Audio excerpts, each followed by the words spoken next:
3, 2.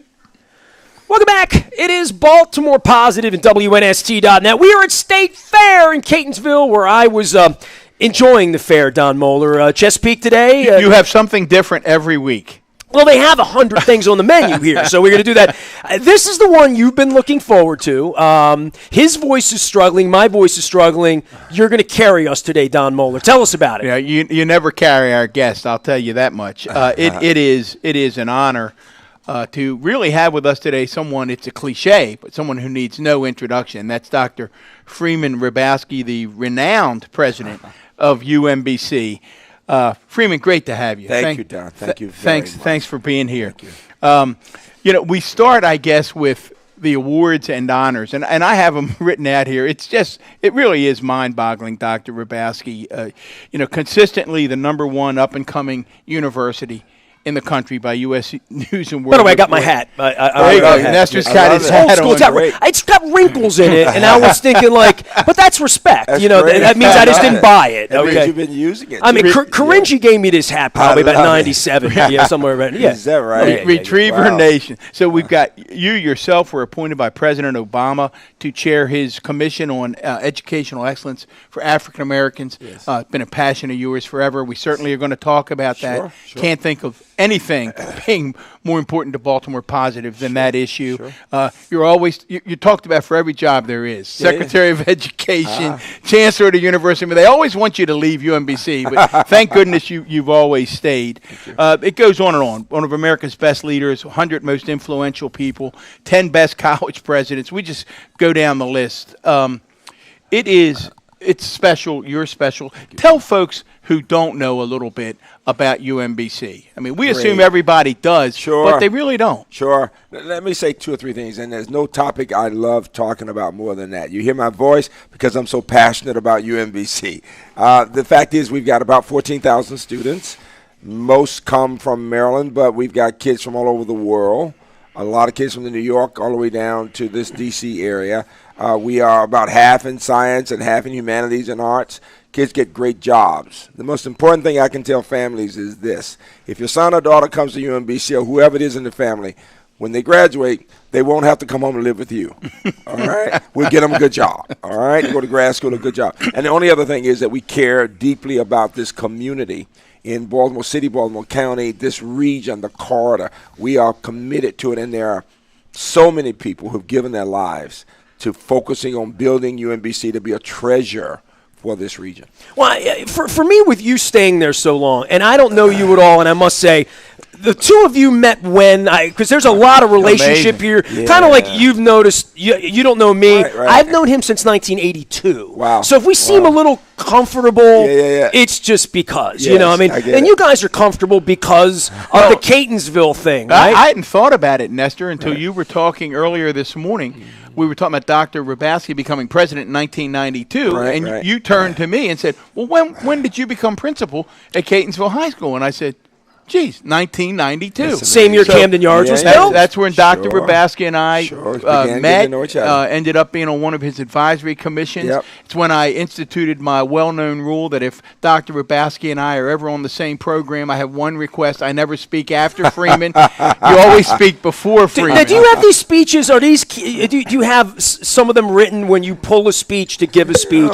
Every audience is different. There are some things you always say. If I'm telling my story, it's my story, right? But you always change things around. I got a lot of colleagues who work with me. What do we want to say that's most effective for a particular audience? Billy does this all the time. I should say, Catonsville High School, great high school. Thank you. You did an excellent job as a leader. You really did. And I always think of him. He may have been county executive and all kinds of things. I think of him first and foremost as an educator. That's true. Right? I said that to him. You said it last week. Said it last week on the show. I said it will say educator. Yeah. I guess this brings me to you because I look at the resume and no disrespect to your basketball coach, but anybody in a sports space would say, he'll be at Wake Forest, or he'll be at UCLA, or he'll be somewhere else. They would have said the same thing about a young Freeman Hrabowski, right? Sure. They would have said he'll go to Wichita State, and then he'll be at Texas, and then he'll run Harvard, or wherever.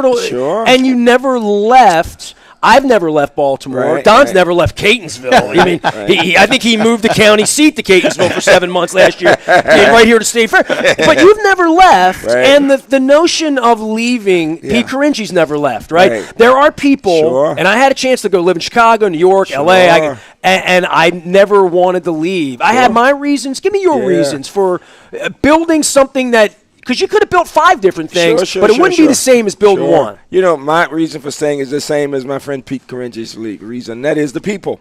It's all about the people. It really is. That guy has done such an amazing – he could have been many places. He has stayed and focused, right?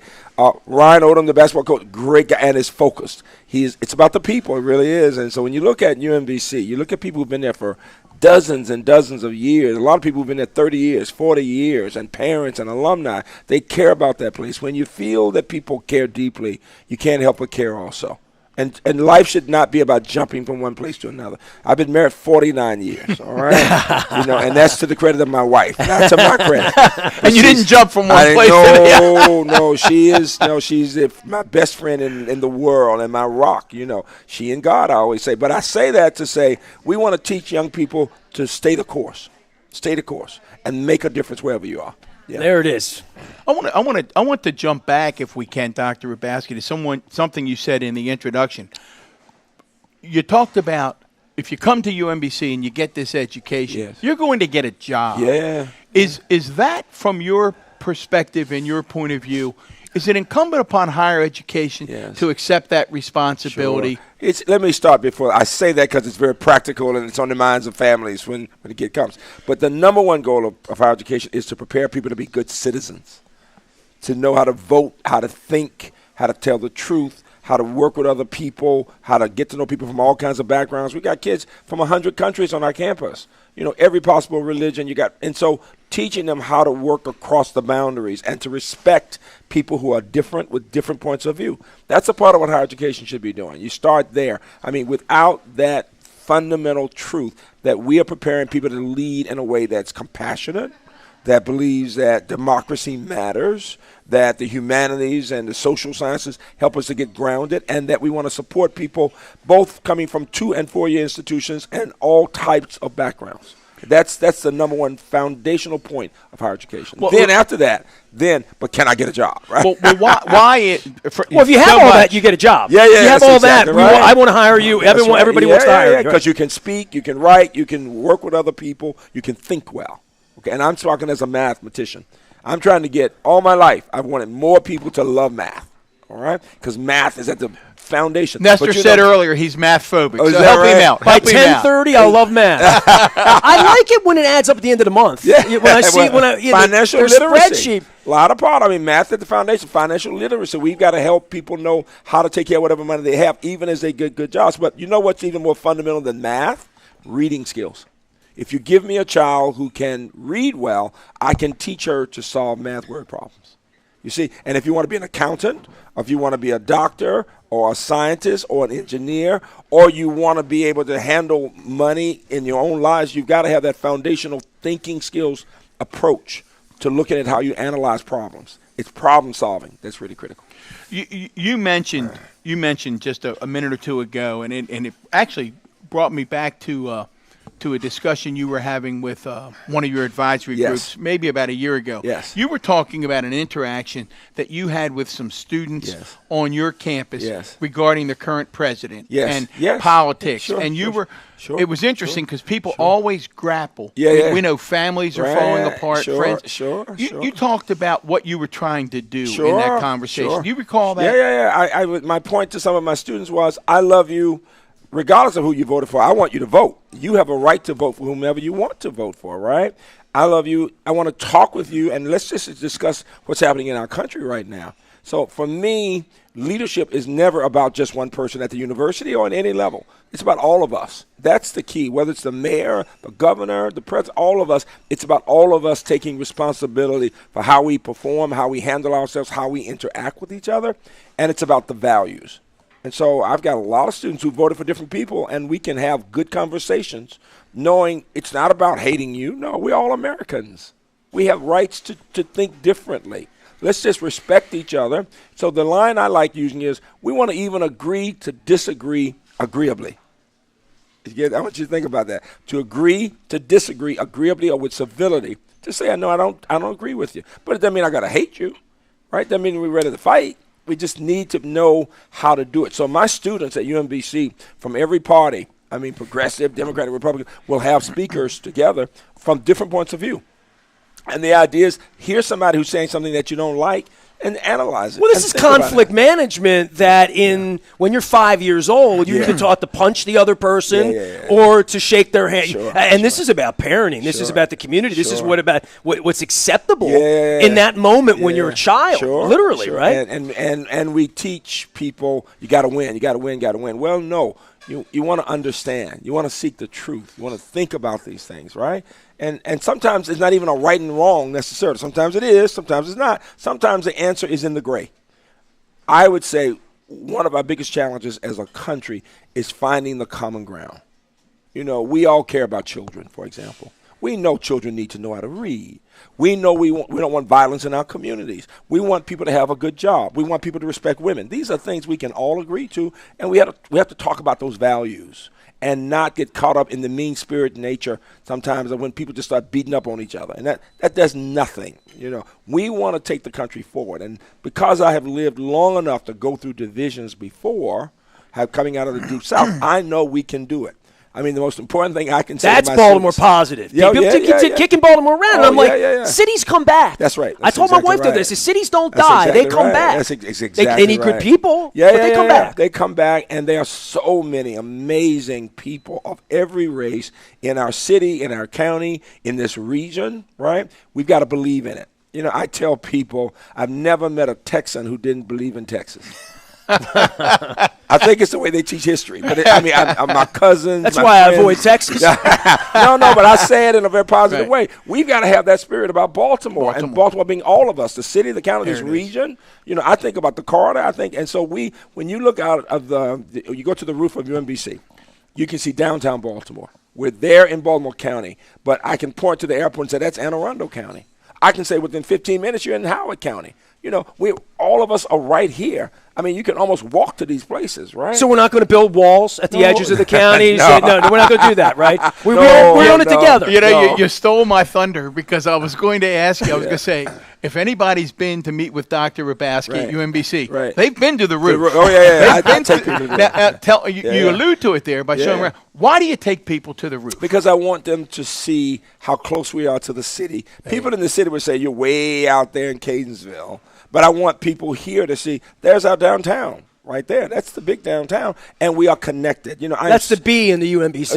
Yeah. We're very proud to be here in Catonsville. I'm proud of what's happening as we move to the next level in the city with some of the challenges, but facing them head on. I'm very proud of the county. I'm very proud of our graduate, Johnny O, the county executive. And there we go again, an educator with a PhD, but so from Dundalk. He's wonderful, but so humble and down to earth. And to see him talking to children, college students, anybody, you feel that humility, that authenticity. He does not forget his roots. And he's got a PhD. It's the best way it can be. I always am more impressed with somebody when you can't tell that they have a PhD. I didn't know he had a PhD. Absolutely. Just got it recently. UMBC. Am I allowed to text him now? I don't know. By the way, can I give a shout out to one of your friends and proteges, Johnny O? Yeah. Johnny O is dedicating my elementary school tomorrow. Oh, really? Colgate Elementary School over in Dundalk, Colgate Pride, Mighty Comets. And so I went there in the 70s, and it felt old then. In 1973, 74. And it turned out the classroom that I was taught by an African-American second-grade teacher in 1973. That's a big deal. It was in Dundalk, right? That's a big deal. It was in the classroom. Was built in 1924. Wow. And I read that in the press release this week when I got it from. It's 50 years then. Yeah, great and history. they were still teaching children there 5 years ago. Yeah. And Don, you were all a part of that. To talk about building schools. No doubt. My high school, Don, where I met in 1982, has been completely replaced. Right. Now my elementary school. Wow. That's community development, education. That's the real investment. Kevin Kamenitz's legacy. We've talked about it. Dr. Hrabowski was very close with Kevin. That's exactly right. $1.6 billion in school investment. $1.6 billion makes a difference. Sure. And we loved Kevin. And Johnny is building on that foundation in this great region. We've got a Johnny Owen, we've got an Adrian. I was going to say, you've got the Speaker of the House. Madam Speaker. I knew the whole first segment would be dedicated to alums at this point. You know what? Because when she says says something, when a Johnny Doe says something, you can take it to the bank.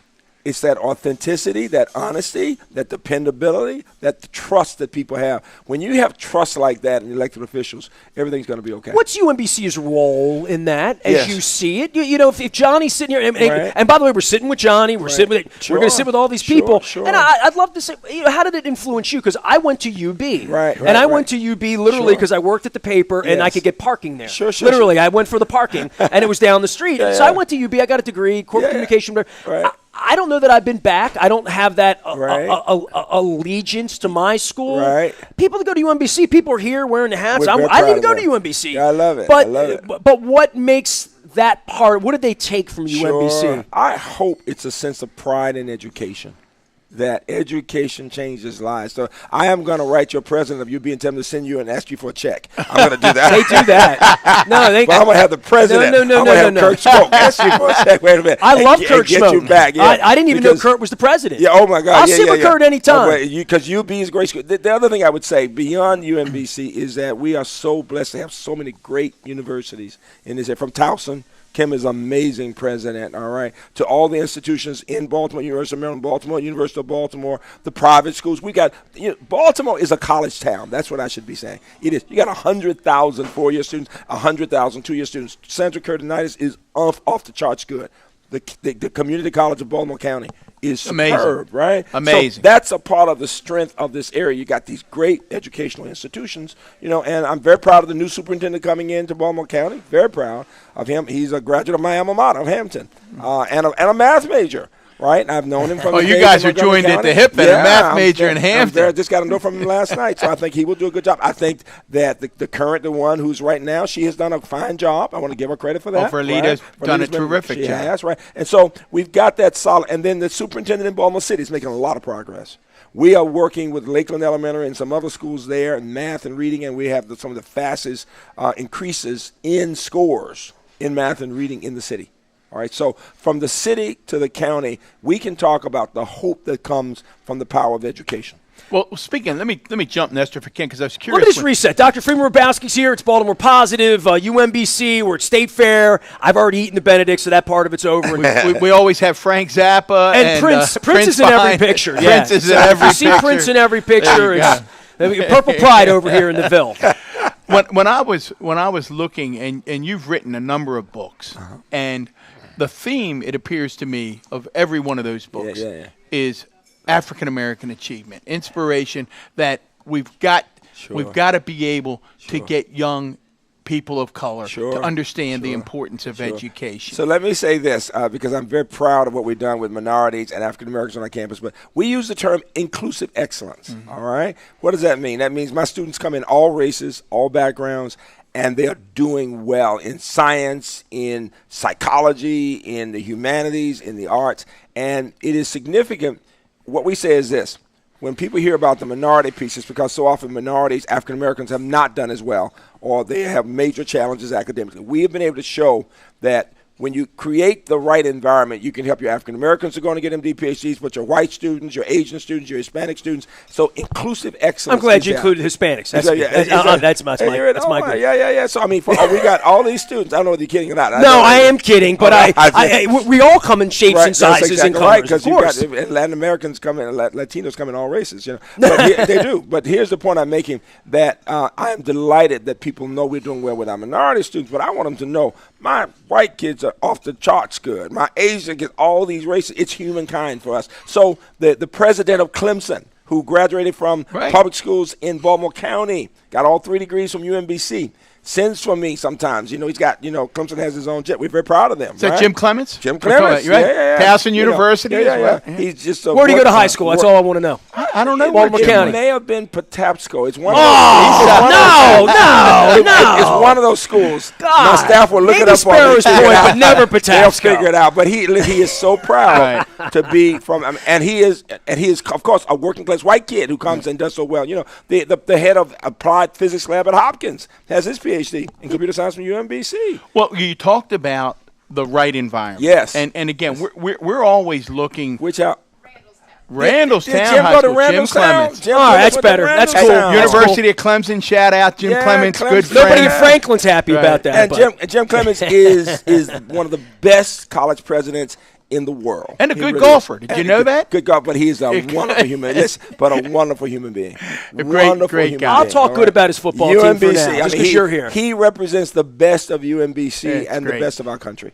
Okay. Well, let's jump back to the right environment. Yes. Because I was struck by the diversity, as you mentioned, of your student body. Yes, I mean, if people say, well, yeah, sure, UMBC has all these doctorates and have all these mathematicians, but I just they're learned probably what STEM not meant a couple of years ago. I didn't science, technology, science, technology, engineering, mathematics, and then people now will say STEAM: science, technology, engineering, arts, and math. You got to put the arts. Oh, you've got that beautiful new arts building. Yeah, we got that wonderful. That's like so people like me can fit in. Yeah, listen. They let me in. I'm like S, not so much T. No, but I got that. You let me in. That's good. So, I mean, the students in the arts, humanities, and social science, because we produce so many lawyers and people who become artists and photographers and dancers and all these people who are staying in the Baltimore area, building the economy through the arts, through the humanities. We've got places downtown where they're taking classes there.